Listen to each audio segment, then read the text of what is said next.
అండి. మూంగ్ దాల్ తెలుసా మీకు? నేను ఫస్ట్ టైం మూంగ్ దాల్ చేస్తున్నాను. విస్మయ్ ఫుడ్ అన్న తెలుసా? ఆ అన్న చేసే ప్రతి ఐటెం ఏదైనా సరే, ఫస్ట్ టైం వంట చేసే వాళ్ళైనా సరే ఆ అన్న వీడియో పక్కన పెట్టుకొని చూస్తే చాలా పర్ఫెక్ట్గా అయితే మనం అనుకున్నది చేసేయచ్చు.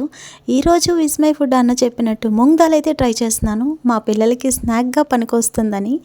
ఎక్కువ కాదు, జస్ట్ ఒక గ్లాస్ పప్పు అయితే నానబెట్టేసుకున్నాను. ఓ 1 అవర్ నానబెట్టాక పప్పుని బాగా ఆరబెట్టేసుకొని తడి లేకుండా చూసుకున్నాను. ఇక్కడ నేనే ఫస్ట్ టైం చేస్తుంటే మా చిన్నోడు వచ్చి అమ్మ నేను హెల్ప్ చేస్తా అని చెప్పాడు. సరే పప్పు అంతా గిన్నెలోకి తీయమని చెప్పాను. తను మొత్తం గిన్నెలోకి అయితే తీసేశాడు. ఇంకా బాండలు పెట్టి అందులో ఆయిల్ అయితే వేసుకున్నాను. చెప్పడం మర్చిపోయాను, పప్పు ఎక్కువ ఎండిపోకూడదు. పప్పు పట్టుకుంటే మెత్తగా ఉండాలి కానీ అందులో వాటర్ ఉండకూడదు. అలా ఆరిన తర్వాత ఆ పప్పుని మనం నూనెలో అయితే వేసుకుంటాము. పక్కన ఒక కప్పులో కొంచెం సాల్ట్ వాటర్ వేసి కలిపి పెట్టుకోవాలి. వేగుతున్న పప్పులో సాల్ట్ వాటర్ అయితే 1 స్పూన్ వేసుకోవాలి. అలా మనం ఎన్ని వాయిలు వేసుకుంటే అన్ని వాయిలు సాల్ట్ వాటర్ని అయితే వేసుకోవాలి. పప్పు బాగా వేగి మనకి లైట్ గోల్డెన్ ఎల్లో కలర్ అయితే వస్తుంది. అప్పుడైతే తీసి పక్కన పెట్టేసుకోవాలి.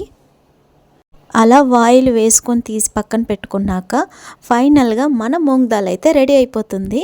ఫస్ట్ టైం చేసిన కాస్త కరకర బాగానే వచ్చాయి. నేను చేసిన మూంగ్ దాల్కి నేనే మార్క్స్ ఇచ్చేసుకుంటాను. 10కి 8 మార్క్స్ ఖచ్చితంగా వచ్చేసాయి అనుకోండి. మీరైతే ఎన్ని మార్క్స్ ఇస్తారు? బాగా చల్లారి పెట్టుకున్న మూంగ్ దాల్ని ఒక ఎయిర్ కంటైనర్ బాక్స్లో స్టోర్ చేసి పెట్టుకోవాలి. ఇక్కడికి కూడా మా అబ్బాయి వచ్చేసాడు, అమ్మ నేను పోస్తాను అని చెప్పేసి. సరే వాడి దగ్గరే బాక్స్లో పోయించాను. మీకు కూడా చెప్తున్నాను, ఎట్టి పరిస్థితుల్లో చిన్నపిల్లల్ని గ్యాస్ స్టవ్ దగ్గరికి, ఆయిల్ హీట్గా ఉన్న ఆయిల్ దగ్గరికి తీసుకురాకండి. వాళ్ళు ఎంత అల్లరి చేసినా ఎన్ని చెప్పినా స్టవ్ దగ్గరికి వాళ్ళు రాకూడదు, రానివ్వకూడదు. ఓ వయసు వచ్చాక వాళ్ళకి నేర్పించవచ్చు కానీ చిన్నపిల్లల్ని మాత్రం స్టవ్ దగ్గరికి దూరంగా ఉంచండి.